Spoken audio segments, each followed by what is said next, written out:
Hi guys, Willie Mandrell with the Mandrell Company, and today I want to talk to you about 5 things that you must do prior to selling your multifamily property, your 2 to 4 unit residential or larger investment property. 5 things that you must do or consider prior to putting that property on the market. Number one, and the most important thing, is keeping your tenants informed.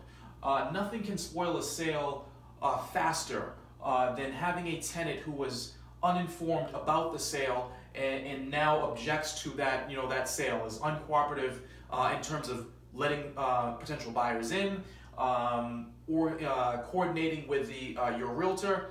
You really want to keep your tenants informed about the sale and educating them about the process prior, letting them know that if they're under lease currently, their leases are going to be respected by the new buyers.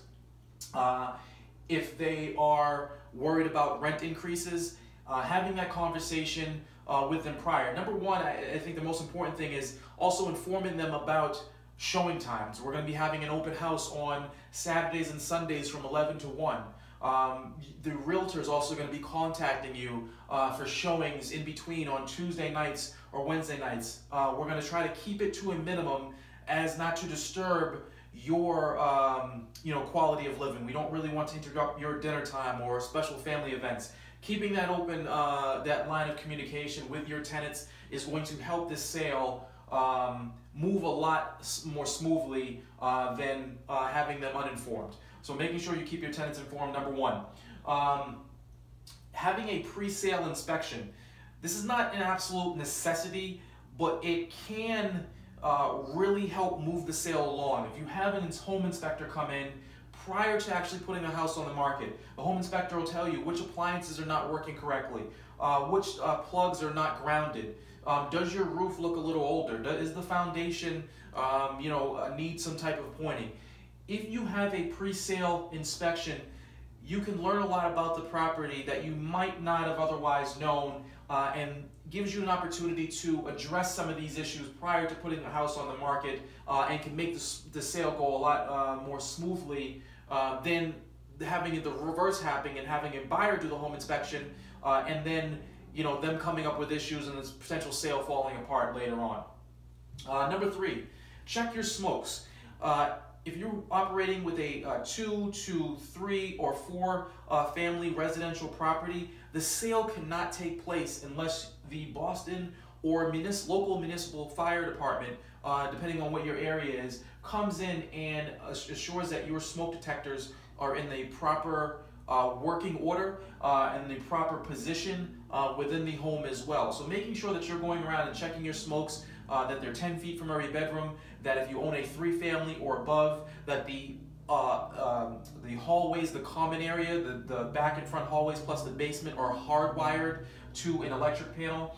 Talk to your realtor about the requirements for the smoke inspection. They are most likely going to coordinate with the municipality, the local fire department, and make sure that smoke inspection happens for you. But making sure your smokes are in good working condition, because the sale of that property will not happen if they are not.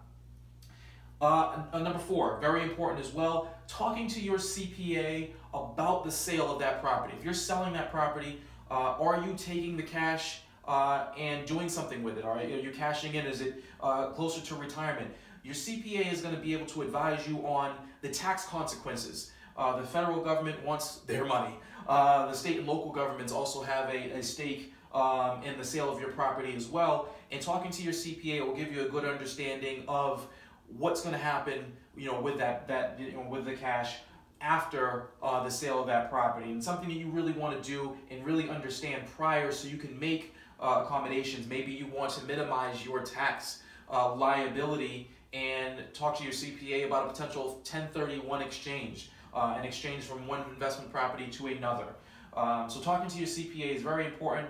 And then last but not least is you want to talk to an attorney, a good attorney. And if you don't have an attorney that you work with, not everyone does, you can get an excellent real estate a lawyer or attorney suggestion from your real estate agent. They work with, we as real estate agents work with attorneys on a regular basis, and we can refer you to someone good that's in your area that knows your real estate. And the reason that you want to do that is you really want to know You really want to have a relationship because as you go along, there's certain paperwork, the offer form, the purchase and sales, the closing itself.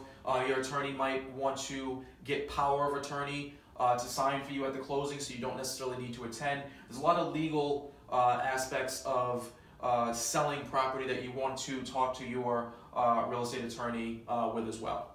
So there's the 5 things that if you do these 5 things, you'll be in very good shape to have your sale move smoothly, keeping your tenants informed, getting a pre-sale inspection, check your smokes, talk with your CPA, and hire a lawyer. If you do those 5 things, you'll be in very good shape for a smooth sale of your multifamily property.